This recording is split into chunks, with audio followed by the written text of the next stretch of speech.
दोनों ही फैसले में क्या कहा? पूरा फैसला पीछे खींच लिया। अरे नहीं, नीचे करिए माइक।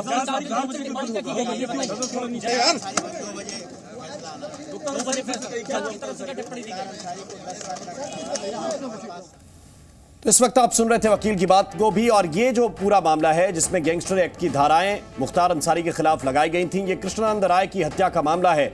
और उत्तर प्रदेश के इतिहास में सबसे सनसनीखेज हत्याकांड इस वारदात को कहा जाता है, क्योंकि भारतीय जनता पार्टी के विधायक कृष्णानंद राय अपने चुनाव क्षेत्र में थे, गाजीपुर में थे। गाजीपुर की मोहम्मदाबाद सीट से वो चुनाव जीत कर आए थे और उस वक्त उन्होंने अफजाल अंसारी को चुनाव में हराया था, जिसके बाद तकरीबन उस हत्याकांड में 500 राउंड फायर हुए थे। और जानकारी ये है कि कृष्णानंद राय के शरीर से जुर्माना कितने साल का? हम उन लोगों के अधिवक्ता नहीं है, मैं दूसरे के बताया जा रहा है, लेकिन अफजाल अंसारी का सजा अभी कुछ नहीं हुआ। अभी अफजाल अंसारी पे कुछ नहीं हुआ है। 2 बजे के बाद फैसले में कहा हम उनके अधिवक्ता नहीं है, मुझे इस पे कोई कमेंट नहीं करना है, ठीक है। लेकिन आज फैसले में क्या आया है? अभी वो अंदर की बात है, और जो भी आएगा एक आधा घंटा बाद आप सबको उस फैसले का काफी मिल जाएगी।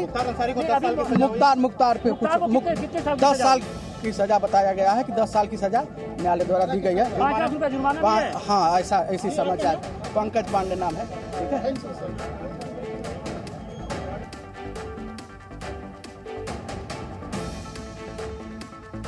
साल की सजा हुई, 5 लाख रुपए का जुर्माना लगा। वही अफजाल अंसारी पर फैसला 2 बजे आएगा। देखिए सबसे बड़ी बात, अफजाल जी माफिया था, जैसा कि आपने अब तो बताया। पूरा वाकया जरा हमारे दर्शकों को एक बार प्लीज बताइए कि आपके साथ क्या क्या बीता था। नहीं, बात सही है। देखिए, शासन के परमिशन से सब कुछ हम लोगों ने रिकवरी की थी। एलएमजी की पोटा लगा था, लेकिन पोटा में जब मुख्तार फंस गया तो उसी समय तत्कालीन सरकार जो मुलायम सिंह यादव जी की थी, उन्होंने कहा कि नहीं, इसको बचाना है।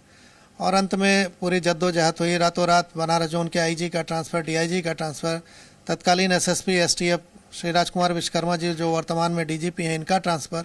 और एक मैसेज दिया गया कि बीच में कोई न पड़े, वरना उसका हश्र अच्छा नहीं होगा। और घटना के 15 दिन बाद ही हमको इस्तीफ़ा देना पड़ा। और इस्तीफ़ा में लिख दिया मैंने कि जब सरकार का समर्थन प्राप्त माफिया निर्णय ले रहा और सरकार केवल मुहर लगा रही, तो हम जैसे ईमानदार अधिकारी कहाँ उसमें ठहरते हैं, कैसे काम करेंगे। और वो चीज़ छोड़ के मैं बाहर आया। बाहर आने के बाद भी इन लोग का इतना दबाव कि परिवार को लेके सुरक्षित रखना, सर पे छत नहीं था तो मकान खाली तुरंत करना है, किराए का मकान नहीं कोई देता था। साल भर बाद हमको अपने एक रिलेटिव के जो आधा बना हुआ मकान था उसमें किसी तरह रहना पड़ा। तो बहुत विपरीत परिस्थिति होती थी। कहीं हमने अगर सर्विस ज्वाइन की तो उसके बाद तत्काल होता था कि वहाँ भी धमकाते थे कि इनको हटा दिया जाए, वहाँ से भी हटते थे। तो ये सब फेस किया गया, लेकिन आज खुशी की बात है कि ऐसे लोगों को अब सजा हो रही है। तो सर 10 साल की जो सजा है, आपको लगता है ये काफ़ी है कि इससे और भी ज़्यादा कुछ बेहतर हो सकता था? नहीं, 10 साल तो देश से गैंगस्टर में हुआ है। अभी पुराने केसेस खुलेंगे तो उसमें और सजा होगी, इसको ज्यादा होगी। तो देखिए, जो पुराने केसेस खुलेंगे उसमें अभी और सजा होगी, ऐसा कहना है। और भुक्तभोगी है, कह रहे हैं कि जब 15 दिन के बाद नौकरी छोड़नी पड़ गई थी इनको, और नौकरी छोड़ने के बाद जिस तरीके से तमाम सारी दिक्कतों का सामना करना पड़ा, डिप्टी एसपी रहे और बेबाक तरीके से उन्होंने कार्रवाई जरूर की थी, मुख्तार अंसारी पर एलएमजी रिकवर की थी, लेकिन उसके बाद नौकरी छोड़नी पड़ गई थी। तो इसमें कोई दो राय नहीं है कि जो सत्ता के संरक्षण के प्राप्त के जो माफिया होते हैं उनसे मुकाबला करना बड़ा मुश्किल हो जाता है। लेकिन अब समय बिल्कुल ही परिवर्तित हो चुका है, चाहे वो अतीक अहमद हो, माफिया मुख्तार अंसारी हो, उसका भाई अफजाल अंसारी हो, जो सूत्रों के हवाले से हमें खबर मिल रही है कि 4 साल की सजा उसको भी हो सकती है 2 बजे, जिस पर फैसला है। और इस वक्त बीजेपी के सांसद सुब्रत पाठक जी हमारे साथ जुड़ गए हैं। सुब्रत जी, बहुत बहुत स्वागत है आपका जी न्यूज पर। और इस वक्त पहला रिएक्शन मैं आपका जानना चाहता हूं, क्योंकि जो उम्मीद की जा रही थी कि बड़ा मामला है, सजा भी बड़ी होगी, और गैंगस्टर एक्ट में 10 साल की सजा मुख्तार अंसारी को सुनाई है माननीय अदालत ने, आप क्या कहेंगे? देखिए, ये बिल्कुल है कि योगी जी के नेतृत्व में एक नया उत्तर प्रदेश है, और इस उत्तर प्रदेश में अपराधी माफियाओं के लिए, गुंडा बदमाशों के लिए कोई स्थान नहीं है। और इससे साबित हुआ है कि यही तो वही तो उत्तर प्रदेश है जहाँ के ऊपर न्यायाधीश इनका मुकदमा नहीं सुनना चाहते थे, सुनते ही नहीं थे, उनके अंदर वो भी भयभीत रहते थे। और लेकिन आज इनको सजा हो रही है। सरकार के द्वारा इनके खिलाफ जबरदस्त पैरवी हो रही है। पहले इनके पक्ष में पैरवी हुआ करती थी या सरकार पैरवी नहीं करती थी। और जैसा कि अभी हम एक अधिकारी को अभी सुन रहे थे, तो आपने देखा कि किस प्रकार की उनकी जो पीड़ा, उनका दर्द, और एक ईमानदार अधिकारी जो उनकी जिसने उसका इस वहाँ के ऊपर LMG जो पकड़ी थी, और उसके साथ साथ जिस प्रकार से वो कार्रवाई करना चाहता था, लेकिन किस प्रकार से उसको रोका गया, बल्कि उल्टे उसका उत्पीड़न हुआ, ये अभी उसकी पीड़ा थी। तो ये आप समझ सकते हैं कि कानून के हाथ बहुत लंबे हैं, लेकिन कानून के हाथों को बांध दिया गया था।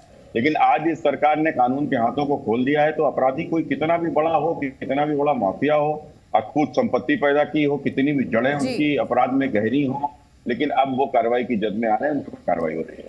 सुब्रत जी, बहुत लंबे समय बाद ये फैसला आया है और कहीं ना कहीं जो उत्तर प्रदेश की जनता है वो देख रही है कि किस तरह से माफिया राज धीरे धीरे उत्तर प्रदेश में अब खत्म होते जा रहा है। तो क्या इस तरह के फैसलों से कहीं ना कहीं जनता में अब जो पहले माफियाओं का डर होता था वो कम होगा? क्योंकि यही नारा आप लोग भी तो लेकर चलते हैं कि माफिया राज हम खत्म करेंगे धीरे धीरे।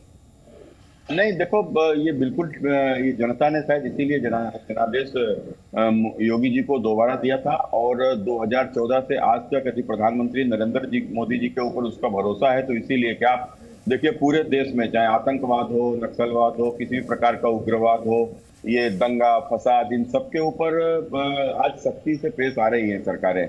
और जहां जहां भाजपा के राज्य हैं, तो वहां तो स्थितियां बिल्कुल ही एकदम उलट हो गई हैं। अब उत्तरी प्रदेश को ले लीजिए, ये वही तो उत्तर प्रदेश है जो माफियाओं का प्रदेश कहा जाता था, जहाँ जंगल राज कहा जाता था, जहाँ अपराधी, लुच्चे, लफंगों को सत्ता का संरक्षण होता था। लेकिन आज इस उत्तर प्रदेश में कानून का राज है। आज जनता जो है भय से बाहर हो चुकी है। और कुल मिलाकर जब तक उत्तर प्रदेश में ये अपराध का नियंत्रण नहीं होगा, ये माफियावाद समाप्त नहीं होगा, तो उत्तर प्रदेश में निश्चित रूप से यहाँ के ऊपर रोजगारों का डेवलपमेंट नहीं हो सकता। तो अब ये एक रास्ता बना है, और निश्चित रूप से इसके ऊपर बहुत तेजी से उत्तर प्रदेश की तरक्की होगी। बिल्कुल। एक सवाल बड़ा सुब्रत जी ये है, खासतौर से जब हम याद करते हैं कृष्णानंद राय जी को और उस वक्त की उस विभत्स घटना को, जिसे उत्तर प्रदेश के इतिहास में, क्या देश के इतिहास में सबसे जघन्य वारदातों में से एक कहा जाता है। उस वक्त भी अंसारी परिवार के एक सदस्य को, अफजाल अंसारी को हराने के बाद वो चुनावी रंजिश थी जिसमें 500 राउंड फायर हो गए थे। नहीं, देखो, यही तो देखा ना मैंने, राजूपाल की हत्या क्यों हुई थी प्रयाग में? क्योंकि वह वहां के समाजवादी पार्टी के सांसद अतीक अहमद के भाई के खिलाफ चुनाव लड़ गया था और जनता ने उसको जिता दिया था। कृष्णानंद राय की हत्या हुई, हत्या ही नहीं हुई, हत्या तो भीभत्स थी, भयानक थी, लेकिन उसके बाद उनकी चोटी काट के जेल में मंगाई गई। ये सबसे अधिक पीड़ा देने वाला विषय है। और इसके लिए तो अभी इसको फांसी की भी सजा होगी, तो वो भी कम होगी, वो शायद उस दिन का भी इंतजार है लोगों को। बिल्कुल, वो जिसका आप जिक्र कर रहे हैं, एक ऑडियो भी वायरल हुआ था, और उस ऑडियो में मुख्तार अंसारी को सुना जा सकता था, जिसमें कहा गया कि चुटिया काट लीन्ही, वो भी हमें अच्छी तरह से याद है। लेकिन सुब्रत पाठक जी, इसके बाद की जो परिस्थितियां बनी, इतना लंबा समय 2005 से लेकर 2007 में गैंगस्टर एक्ट का केस दर्ज हो जाता है, इसके बाद इतना लंबा समय लगना, इसमें आप क्या प्रशासनिक व्यवस्था को अब तक विफल मानते हैं, सत्ता की निष्ठा को लेकर प्रश्न करते हैं, या फिर ये कानूनी जो दांवपेच हैं उनकी वजह से इतना लंबा समय लगा? अब देखो, 2005 से 17 तक तो भारतीय जनता पार्टी सरकार में ही नहीं रही, आप सभी लोग जानते हैं। और जो भी सरकारें रही वो इनके माफिक रही, वो इनको एक तो दामादों जैसे इनकी खातिर करती रही। और जेलों में, अब जिसके लिए जेल में तालाब खुदाया जाता हो, जो उसमें मछली मरवाता हो, रोज बिरयानी की जहां दावत होती हो, बड़े बड़े अफसर उसके साथ में बैडमिंटन खेलने आते हो, तो समझो उस माफिया का रसूख क्या रहा होगा वो सत्ता। और सत्ता तो आपने देखा ही कि मैंने किस प्रकार से उसके ऊपर यदि कोटा लग रहा है, तो कोटा को मुख्यमंत्री रोक रहा है उत्तर प्रदेश का, और मुख्यमंत्री उस ईमानदार अधिकारी के खिलाफ कार्रवाई कर रहा है, उसका उत्पीड़न करा रहा है। यह तो सब आपने देखा ही होगा। लेकिन आपने जब 2000 उसके बाद में जब समय आया, और आप 17 के बाद में योगी जी उत्तर प्रदेश के मुख्यमंत्री बने, और मुख्यमंत्री बनने के बाद में योगी जी ने जिस प्रकार से इन माफियाओं के खिलाफ जो कार्रवाई की है, और अतीक मुख्तार ही नहीं, उत्तर प्रदेश के वो तमाम सारे माफिया, आज सबके खिलाफ कार्रवाई हुई, इनकी संपत्तियां जब्त हुई। आज आप देखो, आज ये इनको सजा होने लगी है। जी सुब्रत जी, अभी हाल ही में हमने देखा था जिस तरह से अतीक और अशरफ की हत्या हुई, और उसके बाद जो उनके आरोपी हैं उनको लेकर अफजाल अंसारी ने एक बड़ा बयान दिया था और कहा था कि सबूतों को मिटाने के लिए कहीं ऐसा ना हो कि इनका भी एनकाउंटर हो जाए। लगातार योगी सरकार पर वो सवाल खड़े करते आए थे, लेकिन अब खुद सवालों के घेरे में हैं। इस पर क्या आपका रिएक्शन होगा? नहीं नहीं, वो अपराधी है। देखो, अपराधियों को जानबूझकर टिकट दिया जाता है और ये अपराधी है। दुर्भाग्य उत्तर प्रदेश का है कि विशेष संप्रदाय का यदि अपराधी है तो पूरे संप्रदाय का नेता हो जाता है। वो उसको अपने संप्रदाय का वोट लेने लगता है और इसीलिए ये सरकारें तुष्टीकरण में उसको टिकट देने लगती हैं पार्टियां, और टिकट देकर उनको विधायक सांसद तक बना देती है। तो दुर्भाग्य है देश का। लेकिन आज जनता की सब चीजें समझ में आ रही है और आम जनता एक कानून व्यवस्था को लेकर पूरी तरीके से आज योगी जी के साथ में खड़ी हुई है और ये जनता का ही जनादेश है कि इन माफियाओं का नाश हो रहा है, मिट्टी में मिलाए जा रहे हैं। सुब्रत जी, निकाय चुनाव चल रहे हैं उत्तर प्रदेश में, फैसला भले ही अदालत का है, लेकिन जो आप कह रहे हैं कि विश्वास एक बार फिर से सरकार के काम में बढ़ेगा? नहीं, देखो आप देखो, आपके चुनाव तो उत्तर प्रदेश में रोज होता है। आपने देखा नहीं कि कभी विधानसभा का चुनाव है, कभी लोकसभा का चुनाव है, कभी नगर निकाय के चुनाव है, कभी पंचायत के चुनाव है, कभी सहकारिता के चुनाव है। जो चुनाव तो रोज होता है, लेकिन जब कार्रवाई होती पता चला किसी कार्रवाई के समय कोई चुनाव, किसी कार्रवाई के समय कोई चुनाव। अब उसको यदि लोग मुद्दा बनाए तो उसमें नहीं किया जा सकता। लेकिन आम जनता का विश्वास, मैंने कहा कि जनता के जनादेश पे ही इन अपराधियों के खिलाफ कार्रवाई हो रही है। तो जब जनता के जनादेश पे कार्रवाई हो रही है, जनता जो चाहती है वो हो रहा है, तो जनता निश्चित रूप से भारतीय जनता पार्टी का समर्थन करेगी। सुब्रत जी, सवाल बहुत सारे उठते हैं। अब देखिए किस तरह से चुनाव तो है ही, इसी के साथ साथ हम ये भी देख रहे हैं कि लगातार पहले चाहे वो बुलडोजर कार्रवाई हो, उसके बाद हम देख रहे हैं कि जो एनकाउंटर की खबरें सामने आती रही हैं, उसको लेकर जो माफिया हैं उत्तर प्रदेश में, उनमें अब भय का माहौल है। क्योंकि अब माफिया ये भी कहने लगे हैं कि वो पुलिस कस्टडी में हो तो भी उन्हें भय कहीं ना कहीं लगता है। देखिए भाई, तो हमने कहा कि ये नया उत्तर प्रदेश है। कभी यहाँ पर व्यापारी आने से घबराता था, डर लगता था। आज यहाँ के ऊपर इनको अपराधियों को डर लग रहा है। यही नया उत्तर प्रदेश है। और अपराधियों के अंदर अगर डर नहीं होगा तो अपराध करते ही रहेंगे। डर बहुत जरूरी है।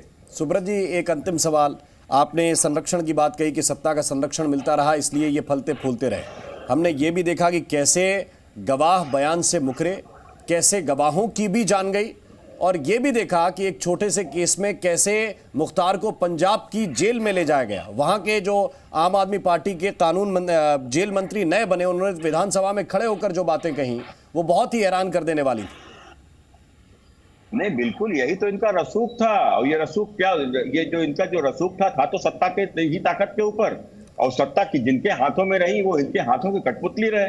तो कुल मिलाकर इनका वो रसूख हासिल हुआ। लेकिन पहली बार प्रधानमंत्री श्री नरेंद्र मोदी जी के नेतृत्व में जब 2014 में जब सरकार बनी और सरकार ने स्पष्ट रूप से जीरो टॉलरेंस अपराध के खिलाफ, जीरो टॉलरेंस भ्रष्टाचार के खिलाफ, जीरो टॉलरेंस की नीति जो आतंकवाद के खिलाफ जो अपनाई, उसका ये परिणाम है।